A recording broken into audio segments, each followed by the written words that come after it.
एक बार की बात है कि बनगिरी के घने जंगल में एक उन्मत्त हाथी ने भारी उत्पात मचा रखा था। वह अपनी ताकत के नशे में चूर होने के कारण किसी को कुछ नहीं समझता था। बनगिरी में ही एक पेड़ पर एक चिड़िया व चिड़े का छोटा सा सुखी संसार था। चिड़िया अंडों पर बैठे नन्हे नन्हे प्यारे बच्चों के निकलने के सुनहरे सपने देखती रहती। एक दिन क्रूर हाथी गरजता चिंघाड़ता पेड़ों को तोड़ता मरोड़ता उसी ओर आया।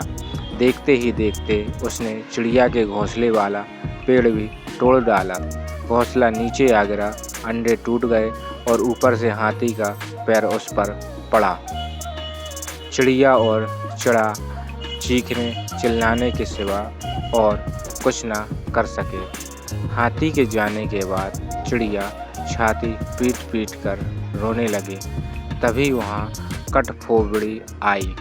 वह चिड़िया की अच्छी मित्र थी। कठफोड़वी ने उनके रोने का कारण पूछा तो चिड़िया ने अपनी सारी कहानी कह डाली। कठफोड़वी बोली, इस प्रकार गम में डूबे रहने से कुछ नहीं होगा। उस हाथी को सबक सिखाने के लिए हमें कुछ करना होगा। चिड़िया ने निराशा दिखाई। हमें छोटे मोटे जीव उस बलशाली हाथी से कैसे टक्कर ले सकते हैं। कठफोड़वी ने समझाया, एक और एक मिलकर 11 बनते हैं। हम अपनी शक्तियाँ जोड़ेंगे। कैसे? चिड़िया ने पूछा। मेरा एक मित्र वी आँख नामक भंवरा है, हमें उससे सलाह लेना चाहिए। चिड़िया और कठफोड़वी भंवरे से मिली। भंवरा गुनगुनाया, यह तो बहुत बुरा हुआ। मेरा एक मेंढक मित्र है, आओ उससे सहायता मांगे। अब तीनों उस सरोवर के किनारे पहुँचे जहाँ वह मेंढक रहता था। भंवरे ने सारी समस्या बताई।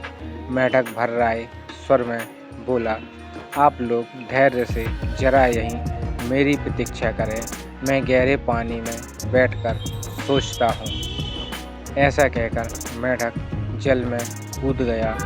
आधे घंटे बाद वह पानी से बाहर आया तो उसकी आंखें चमक रही थी। वह बोला, दोस्तों, उस हत्यारे हाथी को नष्ट करने में मेरा दिमाग में एक बड़ी अच्छी योजना आई है। उनमें सभी का योगदान होगा। मेंढक ने जैसे ही अपनी योजना बताई, सब खुशी से उछल पड़े। योजना सचमुच ही अद्भुत थी। मेंढक ने दोबारा बारी बारी सबको अपना अपना रोल समझाया। कुछ ही दूर वह उन्मत्त हाथी तोड़ फोड़ मचाकर वह पेट भरकर पोंपलों वाली शाखाएं खाकर मस्ती में खड़ा झूम रहा था। पहला काम भंवरे का था। वह हाथी के कानों के पास जाकर मधुर राग गुंजाने लगा। राग सुनकर हाथी मस्त होकर आंखें बंद करके घूमने लगा। तभी कठफोड़वी ने अपना काम कर दिखाया। वह आई और अपनी सुई जैसी नुकीली चोंच से उसने तेजी से हाथी की दोनों आँखें बींध डाली। हाथी की आँखें फूट गई। वह तड़पता हुआ अंधा होकर इधर उधर भागने लगा। जैसे जैसे समय बीतता जा रहा था, हाथी का क्रोध बढ़ता जा रहा था। आँखों से नज़र न आने के कारण ठोकरों और टक्करों से शरीर जख्मी होता जा रहा था। जख्म उसे और चिल्लाने पर मजबूर कर रहे थे। चिड़िया कृतज्ञ स्वर में मेंढक से बोली, भैया, मैं आजीवन तुम्हारी आभारी रहूँगी। तुमने मेरी इतनी सहायता कर दी। मेंढक ने कहा, आभार मानने की ज़रूरत नहीं, मित्र ही मित्रों के काम आते हैं। एक तो आँखों में जलन और ऊपर से चिल्लाते चिंघाड़ते हाथी का गला सूख गया। उसे तेज प्यास लगने लगी। अब उसे एक ही चीज़ की तलाश थी, पानी। मेंढक ने अपने बहुत से बंधु बांधवों को इकट्ठा किया और उन्हें ले जाकर दूर बहुत बड़े गड्ढे के किनारे बैठकर टर्राने के लिए कहा।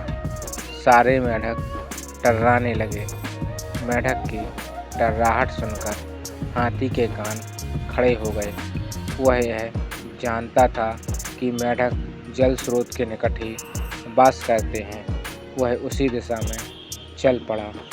टर्राहट और तेज होती जा रही थी।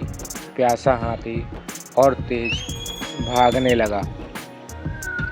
जैसे ही हाथी गड्ढे के निकट पहुंचा, मेंढकों ने पूरा जोर लगाकर टर्राना शुरू किया। हाथी आगे बढ़ा और विशाल पत्थर की तरह गड्ढे में गिर पड़ा, जहां उसके प्राण पखेरु उड़ते देर न लगे।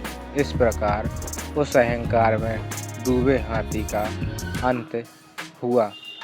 सीख: एकता में बल है। अहंकारी को देर या सबेर अंत होता ही है।